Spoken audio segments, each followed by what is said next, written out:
Muchísimas gracias, le agradezco desde luego a Amparo Casar, que es la moderadora, pero también a los panelistas. Felicidades por los 100 años.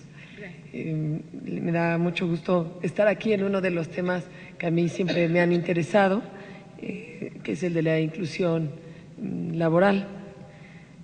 Sí quiero decirles que desde que empecé a dar clases hace mucho tiempo, siempre iba avisando a mis alumnos de Derecho de preparatoria que ya se iba a reformar la ley laboral y bueno, ya me casé, tuve hijos y todavía no se reforma, así es que he estado como muy pendiente en ese tema y quiero referirme a algunos de los… Este tema de inclusión laboral es uno de los temas donde más coincidencias hay y por lo mismo sorprende más que no se haya reformado, aunque sea en esa parte. Y por ejemplo, en el tema de mujeres, que ya se han dado varios datos, también el Banco Interamericano de Desarrollo, como la OCDE, como todas las organizaciones internacionales, han señalado que el ingreso de las mujeres en el mercado laboral, el ingreso cada vez mayor de las mujeres en el mercado laboral, sin duda ha sido un detonador fundamental en los países del desarrollo económico, pero que aún cuando esté pasando eso, sí hay una enorme discriminación.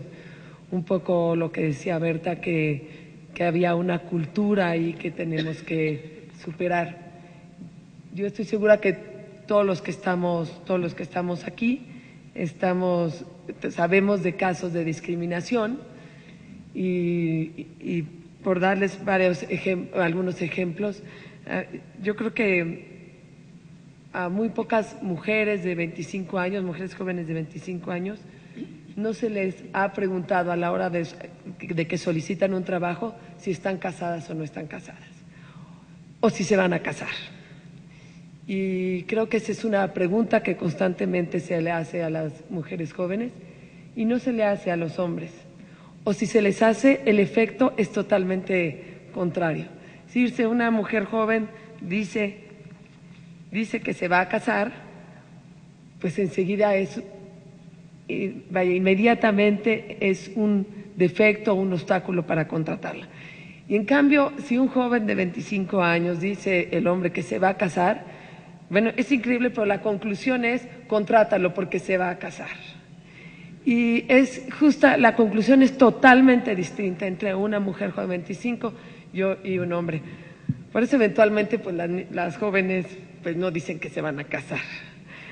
Y todavía en otros casos, pues más adelante, les preguntan, por ejemplo, bueno, si están casadas, si van a tener hijos. Y pasa lo mismo. En el remotísimo caso que le pregunten a un hombre si van a tener hijos, bueno, la mujer ya sabe que además no es para darle una beca a su hijo ni para darle la bienvenida, sí, pero la pregunta es, pero vas a tener hijos, pero tienes hijos, el pero siempre va por delante y pasa igual. A ella no se le contrata porque va a tener hijos o porque tiene hijos y a él, si esa es la razón, pues bueno, contrátalo porque mira, pobre, tiene hijos. Y es increíble, pero eso está implícito y es automático en el momento de una entrevista. Eso le pasa a las mujeres de 25 años. A las mujeres mayores de 40 años, pues si les dan la entrevista, en el caso que les den la entrevista para el contrato, pues la verdad es que por la edad no la van a contratar. Y perdemos todos. Desde luego pierde la mujer, que es discriminada, pero pierde también la empresa y pierde también el país. Porque además quiero decirles que, bueno, todos sabemos que somos mayoría las mujeres, que hay un 54% 54 millones de mujeres, un 51% de población somos mujeres, pero digamos el sector más grande, que es el 44.7%, es entre 25 y 59 años y es el sector más discriminado, porque se van a casar, o porque tienen hijos, o porque ya están mayores. Y me parece que en ese sentido, pues, la ley además no ayuda. Es decir, si hay un asunto de discriminación culturalmente hablando, y esto además se acompaña no solo con la crisis y demás, pero si además se acompaña con una ley que no ayude a la contratación, pues bueno, es mucho más fuerte, mucho más difícil para las mujeres. Y por eso nos sorprende que hayan entrado más al mercado informal, al mercado laboral informal, o que incluso a la hora de las políticas públicas, porque bueno, eventualmente las mujeres somos bastante creativas, y que en el mercado, a la hora de las políticas públicas de proyectos productivos y de autoempleo, pues fueran las mujeres las primeras en decir, yo quiero, yo puedo, y la experiencia es que además han podido muy bien y han sido exitosas esas políticas públicas. Pero eso ha hecho que la mayor parte de las mujeres hubieran quedado, por ejemplo, sin seguridad social. Por eso es tan importante cuando el Estado ayuda a través de programas de política pública como Seguro Popular, como estancias infantiles, que lo ha reconocido incluso la ONU y los miembros del PNUD, que ayuda precisamente a que la mujer salga a trabajar fuera de su casa. Es cierto que, y qué bueno que tocaron el tema de trabajadoras domésticas. Son más o menos, según esto calculan, unos 2 millones de trabajadores domésticos, pero 1.900.000 son mujeres, y en ese sentido hay un retraso enorme en la regulación, ya no digo la regulación legal, pero hasta en la regulación ética o informal o no escrita respecto a trabajadoras domésticas. Hace unos 3 meses el Infonavit, hago el comercial, inició un programa para inscribir precisamente a trabajadoras y trabajadores domésticos a programas de vivienda. Empieza ya en el Distrito Federal, se los dejo casi de tarea, pero está perfectamente explicado en la página de Infonavit para ingresar precisamente a trabajadores domésticos, hombres y mujeres, al crédito a la vivienda.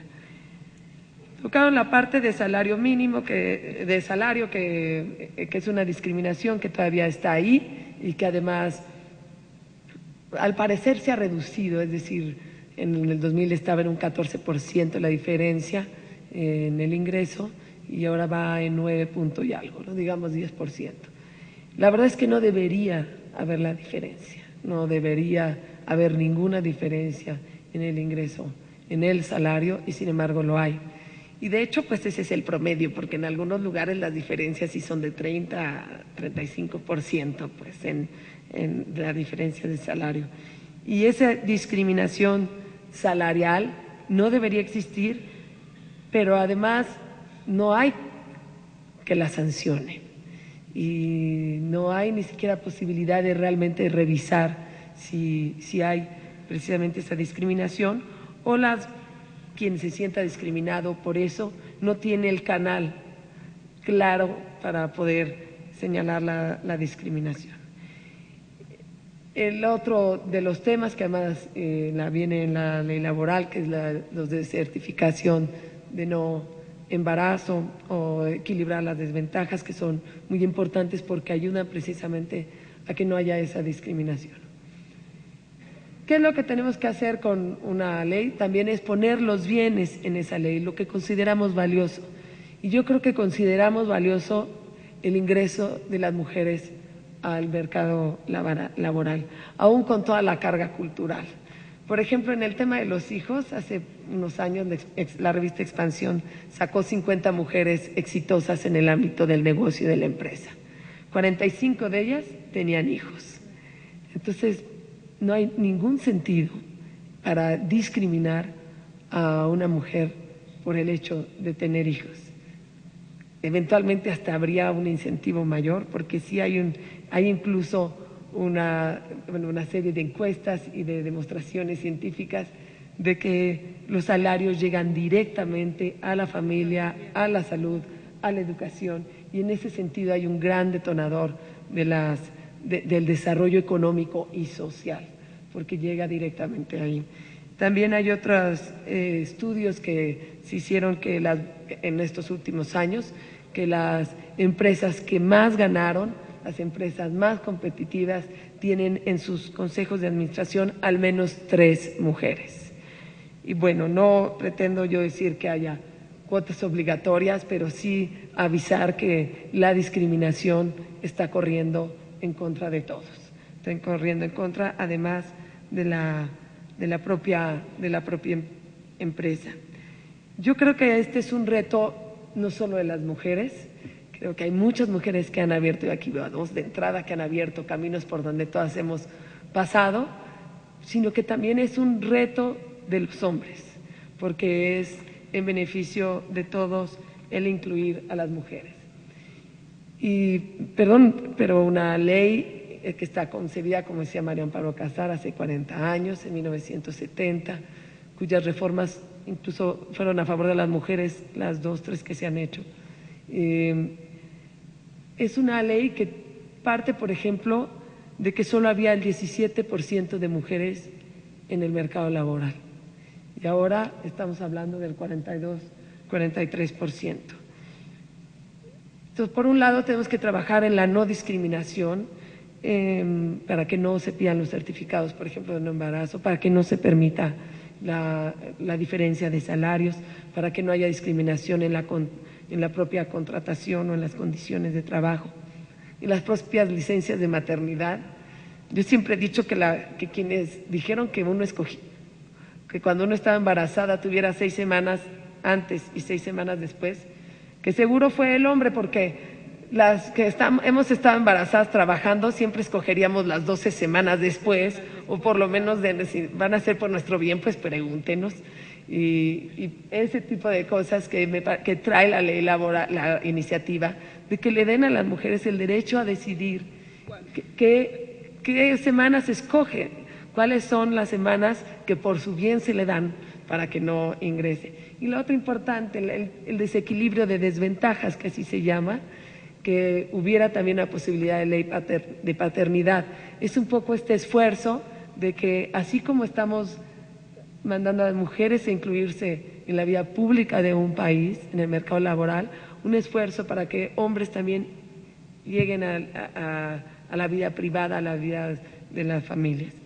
Y la otra, una cosa muy importante, la flexibilidad de los contratos. La falta de flexibilidad en los horarios, en los contratos, no le ayuda a las mujeres, no le ayuda a los jóvenes y no le ayuda a las personas con discapacidad. Eso es realmente un freno y no permite precisamente que las mujeres, que los jóvenes y las personas con discapacidad tengan un acceso al mercado laboral. Ojalá lo llevemos a cabo, porque las mujeres estamos saliendo de la casa, salimos a trabajar fuera de la casa, no vamos a regresar, así es que más vale que adaptemos la ley laboral para el desarrollo económico y social de México.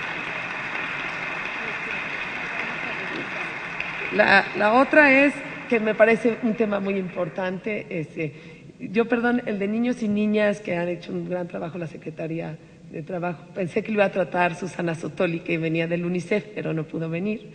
Y permítanme referirme a lo que me queda de tiempo, a lo de las personas con discapacidad. Yo creo que todos tenemos una idea muy romántica y muy importante, muy amable incluso, en relación con las personas con discapacidad. Hay una parte de asistencia social que culturalmente la aceptamos sin lugar a duda, pero a la hora de incluir sí nos ha costado mucho trabajo. Y cuando nosotros cooperamos para una organización para personas con discapacidad, cuando nos unimos millones al tema del Teletón, cuando nos unimos mucha gente a buscar que una escuela con síndrome de Down para niños con síndrome de Down tenga lo necesario, para que haya la Secretaría de Educación Pública que trabaja precisamente en educación especial. Ahí estamos coincidiendo y haciéndolo bien. Ojalá fuera más rápido, pero lo estamos haciendo bien. El problema es que no los estamos incluyendo. No hay inclusión de las personas con discapacidad en la vida laboral. Empieza a haber los esfuerzos de certificación en ese tema a empresas que incluyen a personas con discapacidad. empieza a haber estímulos fiscales. Hay un decreto del 2007 y del 2008 en relación con impuestos sobre la renta, con impuestos incluso con la adaptabilidad en los centros laborales, y no ha sido suficiente, no solo por lo que falte, sino porque no hay culturalmente esta importancia de incluir a las personas con discapacidad. Y ese ejercicio del derecho al trabajo, que es un ejercicio del derecho al trabajo por parte de las personas con discapacidad, no dudo que la beneficia a cada una de ellas, a cada persona. También estoy segura que beneficia a la familia y que beneficia mucho a la empresa y al país. No tengo duda que hay las empresas que contratan a personas con discapacidad son empresas más tolerantes, más democráticas y de pasada, además, por la adversidad que ellos suelen enfrentar, tienen excelentes trabajadores y trabajadoras.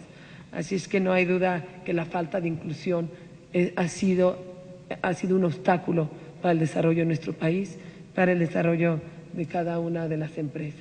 Y en cambio, cuando no discriminamos, pues gana la sociedad y gana México. Y requerimos entonces hacer un esfuerzo en ver la adaptabilidad, por supuesto, pero un esfuerzo mayor para incluir a las personas con discapacidad.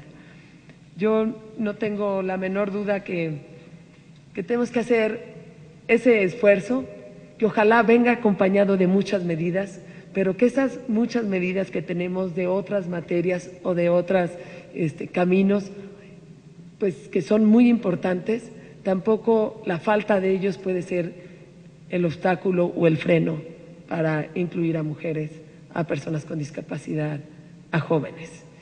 Y sin duda alguna, la inclusión de todos ellos, una ley que facilite esa inclusión, que incentive precisamente la inclusión, será sin duda alguna un motor fundamental en estos momentos del país para que lleguemos al México que todos deseamos, desde luego equitativo, pero además próspero, en donde todos nos desarrollemos y podamos ser felices. Muchísimas gracias.